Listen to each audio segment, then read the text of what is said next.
An abandoned vehicle found on the side of the road. The lights were on. There was a wallet and keys on the passenger seat, but there was no driver. There were no signs of the car's owner whatsoever. 3 days later, she would be found. Hello, true crimerers. This is the case of Kelly Eckart. Viewer discretion is advised.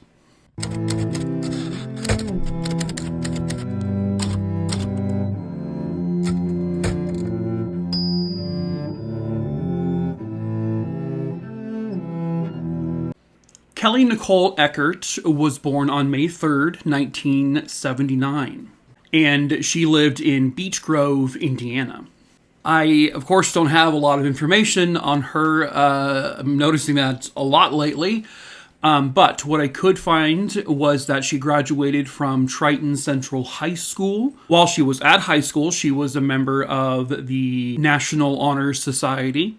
She was a member of something called the Sunshine Society. I'm not too sure what that is. And she was a color guard for the school's band. By 1997, Kelly is now 18 years old. She is a freshman at Franklin College there in Indiana. She was described by pretty much everyone as a super highly intelligent, very bright young woman.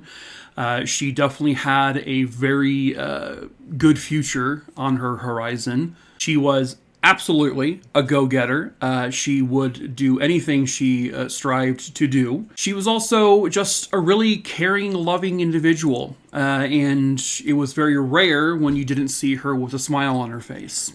She was also very happily in a relationship. She did have a boyfriend. The two of them were doing great. They loved each other dearly. And they also had a very promising future. But sadly, Kelly is the subject of today's video, so unfortunately, she would not get a future. Kelly worked at a local Walmart there in Indiana as she was attending school, and she was working there on September 26th, 1997. According to Walmart, she had clocked off from work around 10 p.m. that night. Her boyfriend then met her at the Walmart. The two of them, they basically walked around the store, did some shopping, and then after that, the two of them had gone their separate ways because they had their own vehicles. The boyfriend got into his car, and then he says he had driven to like a nearby convenience store, and then Kelly was supposed to be on her way home. But Kelly would never get home. Approximately 2 hours after Kelly had left the Walmart in her car, someone had called 911 to report that there was what looked like an abandoned vehicle on the side of the road. I'm noticing there's a lot of cases just like this where there's a car found on the side of the road, it's usually turned on, and the person is missing. It's kind of a weird thing, but it's common. It happens all the time. But her vehicle was found parked at a stop sign there close to, I guess, an intersection. When police arrived to look at the vehicle, the lights were still on, the keys were in the ignition, but the vehicle was turned off. When they looked inside on the passenger seat, there was like a wallet and then a couple belongings on the seat, but the car's driver was nowhere to be found. They also noticed on the back bumper of the car, there was what appeared to be like a fresh scratch. So maybe someone hit the car that night and something led to something. They ran the plates and they would discover that the vehicle in fact belonged to a Kelly Eckart. Her family was notified. Kelly was not at home. Kelly was not with her boyfriend. Kelly was still nowhere to be found. Basically, this leads to a missing persons case being opened, and they begin searching for Kelly. They do question the people that she worked with, and they also question the boyfriend to, see if he knew anything. And he said the last time he saw her, and he was technically the last person to see her alive, he said they had gone their separate ways. He went to a nearby convenience store. He purchased a few things. Police were able to go to that convenience store. They confirmed he was there. And they basically confirmed the boyfriend's whereabouts for the rest of that trip home. And they quickly realized that he likely had nothing to do with Kelly's disappearance. For days, they search and search and search. And eventually, they find something. The body of a young woman, partially clothed, was found just sort of dumped in a kind of a remote wooded area a little off the road. This young woman had a bullet hole in her head. She also had a shoelace and the straps, one of the straps of her bib overalls that she was wearing. Both of those items were then around her neck. So it was determined that actually the bullet itself did not kill her. The bullet was like a wax bullet, I guess, and it really barely made a significant impact into her head. But it was the strangulation from both of those two items that was this woman's cause of death. They would run dental records, and unfortunately, it would be confirmed that the body was that of 18-year-old Kelly Eckart. They collected anything they could collect. They did find fibers on her body that they collected, and this maybe at one point they would be able to match to something. There was also male bodily fluid found inside Kelly and also on her underwear. They would run that DNA against the boyfriend, and it was not a match. So again, they kind of just sort of double confirmed he was not responsible for her death. She was missing some belongings. Her shoes were missing, even though it was determined that was likely one of her own shoestrings that was used to strangle her, but the shoes were gone. She was also missing a pager. Her glasses were gone. She had a piece of jewelry on that was missing. They had no luck at first finding any of that, and they had very little luck finding the person responsible at first. For the first month or so of the investigation, they had a couple of tips, a couple of leads. Some guys that apparently would always be at the Walmart, kind of sulking around, that always appeared to be a little off-putting, creepy. They were loitering all the time, and possibly one of these men had maybe followed her. They looked into those particular men and their whereabouts and all that, and they were all ruled out. They put as much information out to the media as possible to see if anyone could come forward with any information. And, well, they luck out. Roughly a month into the investigation, police are contacted by a man named Scott Overstreet. Scott Overstreet is someone who does not have a criminal record. He goes to police to say that he believes possibly that his brother, Michael Overstreet, may be responsible for the murder of Kelly Eckart. And this is his account that he told police. He said it was very early in the morning on September 27th, 1997. Scott got a call at his house from his brother Michael. Michael asked him to come meet him at a nearby hotel. Michael did not specify why. He just basically implied that he needed help with something. So Scott drove to this hotel, and there was Michael. And Michael claimed that he was a little intoxicated. He also said that his girlfriend was there in his van. She was also 3 sheets to the wind and passed out in the back of the van. Michael, by the way, was a married father of 5 kids. Not a whole lot of information about his background. At the time of the story, he worked in a factory, just sort of doing odd jobs. He was once in the U.S. Navy. That lasted for a second. He was only there for a month because it would be found out or realized that Michael had a lot of psychological, mental health type issues, and so he was discharged. Apparently, he must also be considered to be someone who was unfaithful because it didn't seem to be abnormal that he told Scott that he had a girlfriend with him at the hotel. even though he had a wife. But basically, he said to the brother, like, listen, we've both been drinking. We can't drive. So can you please drive my van back to the house? The whole time, this girlfriend is in the back of the van and covered by a white sheet. Apparently, Scott doesn't really ask many questions at this point, but he never actually sees the person. Then, roughly 15-20 minutes into the drive, Michael tells Scott, hey, you know what? On second thought, let's not go to where I wanted you to go first. Let's take a run by Atterbury Park, which is just like a park, campground area a little bit away from where they were. When they got to the park, that is when Michael told his brother, quote, I took a girl. He apparently still didn't question him about what he meant by that. But Scott remained in the van while Michael got out and apparently took this girl friend or whatever out of the van. Michael said, hey, can you come back here in like an hour or so and pick me up? And Scott's like, no, I'm not going to do that.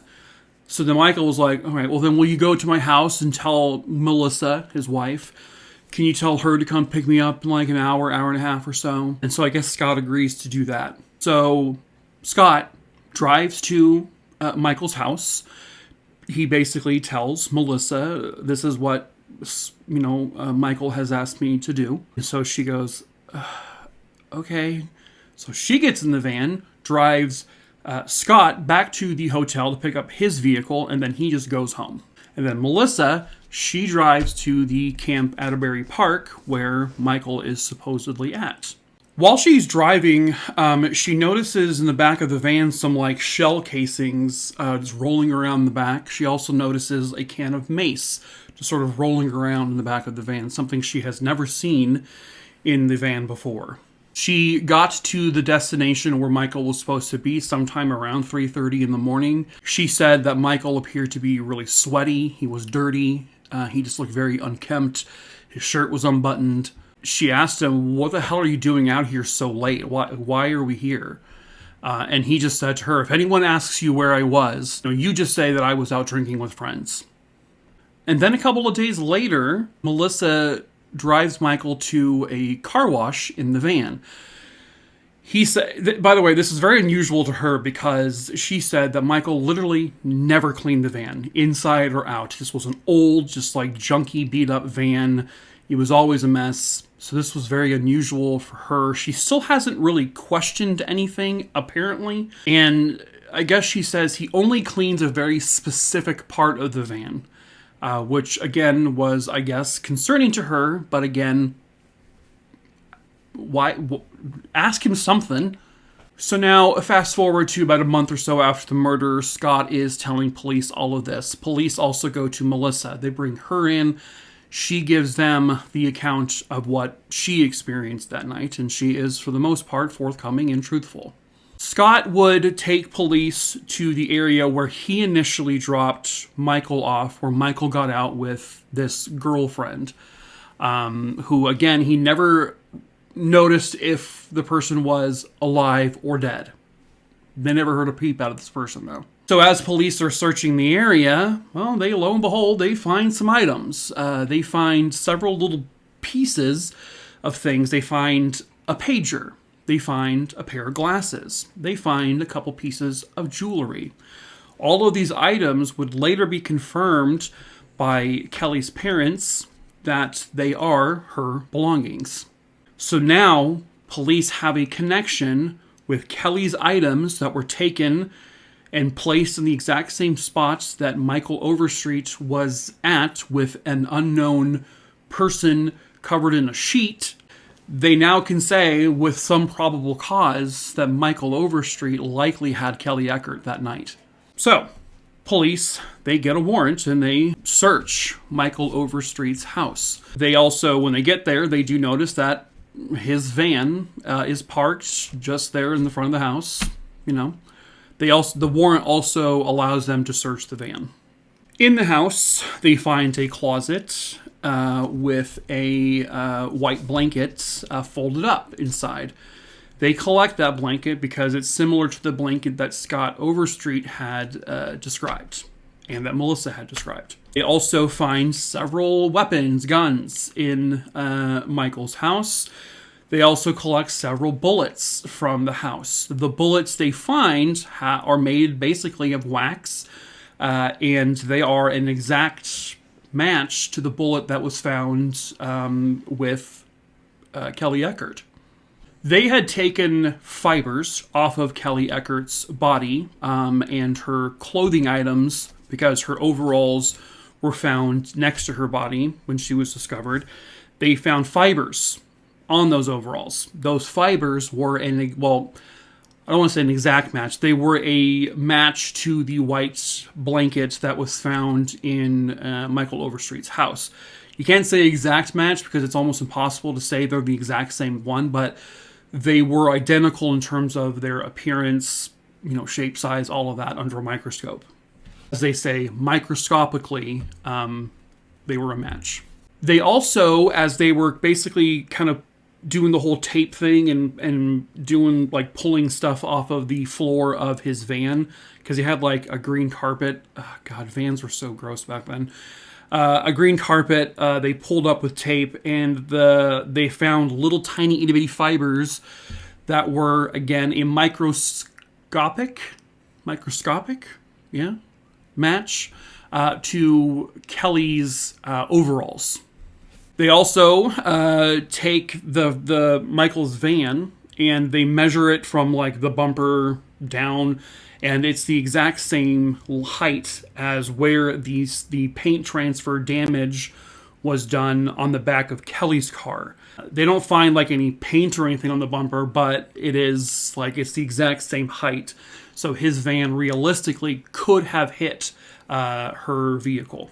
And then police are given a tip that there is a pair of white shoes found in a public bathroom, kind of near the area where the other items, the pager and whatnot, were found. They collect the shoes, and one of the shoes, and this is like a pair of white sneakers, is missing its shoelace. The other shoelace on the other shoe pretty much was the exact same shoelace that was found around Kelly's neck, basically the murder weapon. So they were quickly able to determine that these sneakers belonged to Kelly Eckart. And then they took Michael's DNA. And it was a 1 in 4 trillion people match. That the DNA found in and on Kelly Eckart was belonging to Michael Overstreet. 1 in 4 trillion, meaning it only could have come from Michael Overstreet and not even his brother, who at one point he tried to imply, my brother was probably the one to do all this. Okay. Police were a little concerned that Scott maybe had more involvement than he was saying, but they found no physical evidence whatsoever connecting him to any part of the crime scene. No DNA matches, nothing like that. So Scott's involvement was simply not really an accomplice because he didn't really know what was going on. He also didn't ask what was going on. So he was not actually charged with anything, and neither was Melissa because, again, they were unknowing participants in this. Interesting, once basically Michael Overstreet was arrested and charged with the murder of Kelly Eckart, Michael Overstreet's 4 of his children had gone to the courts and said, "Can we please have our last name changed? We don't want to match this man's name." They all believed he did it. It wasn't even like a question. And so the courts initially would decline that, but later on down the road, they would get their wish, and their last name would be changed. So, what happened that night? Well, Michael Overstreet still has, to this day, never actually confessed to it. But what they found out was that the Walmart that Kelly Eckart worked at was a Walmart that Michael Overstreet had gone to all the time. He was there very frequently. So they believe that on the night of September 26, 1997, he had been shopping at that Walmart. He'd been walking around. He possibly had even noticed Kelly Eckart before many times. Possibly he was planning this whole thing for days or weeks. It's not really known, but that night he was there. He did spot Kelly Eckart. And then it's believed that when she got into her car and pulled out of the parking lot, he followed her. He waited until they got to kind of a darker, more quiet part of the road, sped up behind her, and then he bumped her with his car, which forced her to stop the car in order to do whatever insurance exchanges may be needed. And that's when Michael Overstreet approached her and likely kidnapped her, probably at gunpoint in some way, shape, or form. Obviously, he succeeded. And then he took her to this desolate area where he sexually assaulted her. He then shot her with one of his rifles, which had a wax bullet, but the bullet did not cause enough damage in her head, so she was still alive. So then he cut off part of her overalls, the strap, and also one of her shoelaces, and he kind of used both items to wrap around her neck, and he pulled and pulled and pulled until Kelly was dead. The evidence against Michael, was staggering. It was absolutely beyond overwhelming. This is a case where, finally, we don't have just circumstantial evidence and people just saying something that proves someone's guilt. We have all of that, but we also have the 1 in 4 trillion DNA positive match. We also have fibers found in his van that matched fibers from Kelly's clothing. We find fibers on Kelly that matched a white blanket that was found in Michael's house. We also have the exact same bullets used to shoot Kelly found in his home. This is like just slam dunk. He did it. And there's just no questions about it. In terms of what his motive for Kelly was, she was just a target. And it was a random target for the most part.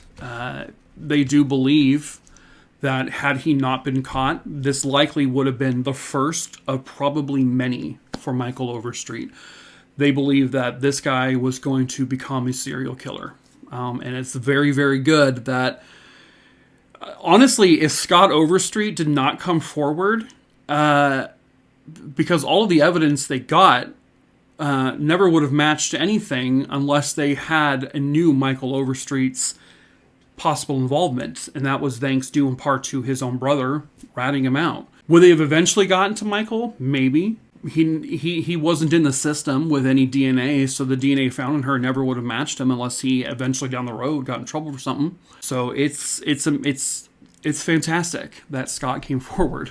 Michael Overstreet would go on trial on April 24th, 2000, and it ended on May 18th, 2000. His defense basically would state that he had mental illness, that this was an insane person act, so please find him not guilty beyond, because he's insane. But the defense did not prove enough that Michael was mentally, unwell enough to basically not know what he was doing. He may not have planned this weeks in advance or days in advance, but he knew what he was doing. He planned it as it went on. He knew what he was doing. He knew what he was doing was wrong, and he knew how to cover it up.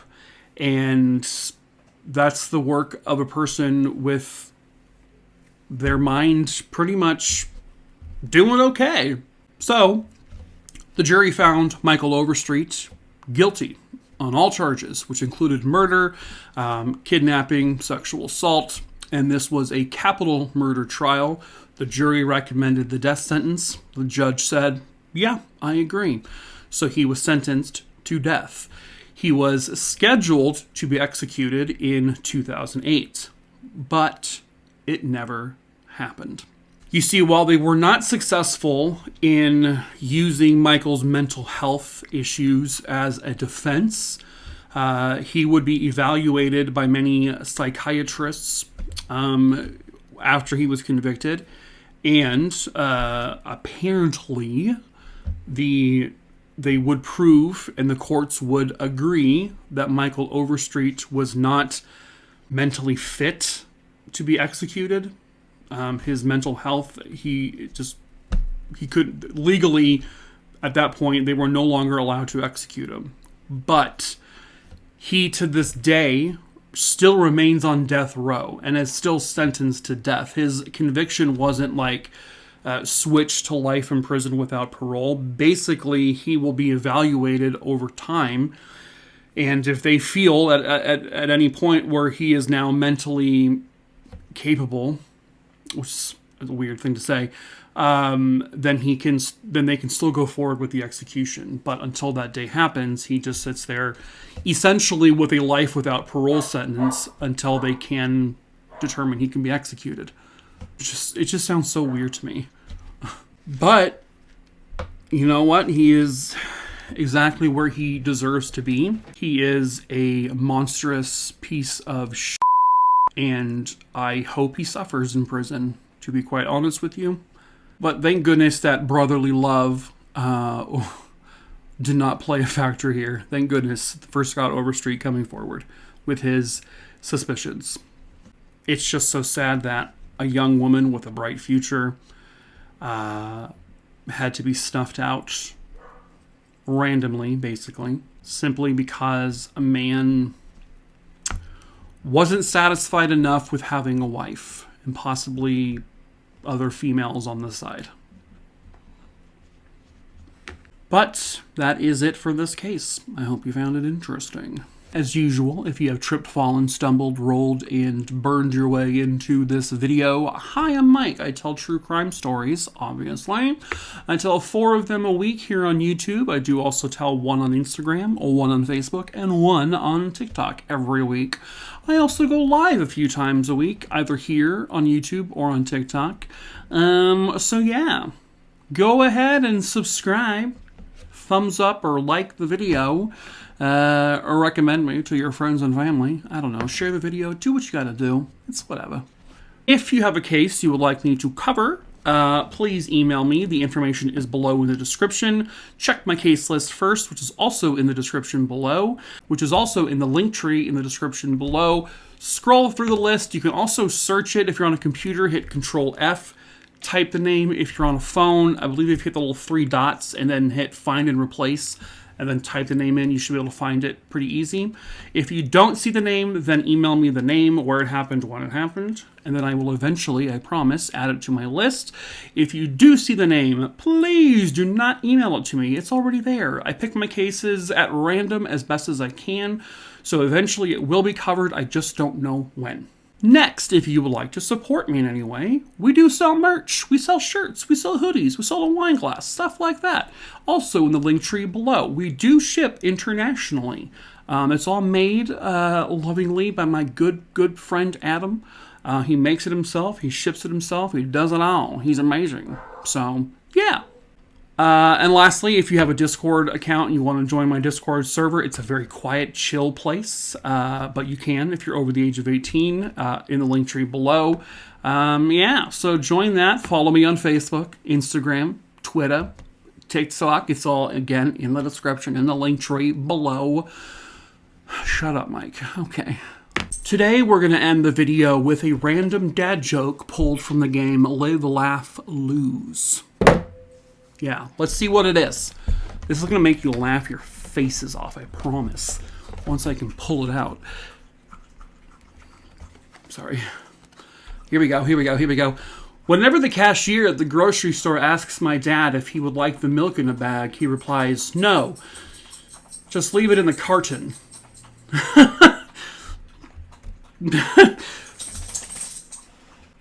That was very stupid. Let's do one more. I tell dad jokes, but I don't have any kids. I'm a faux pas.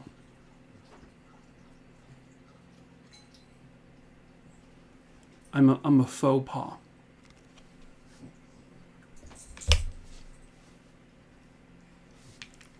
It's quiet in here.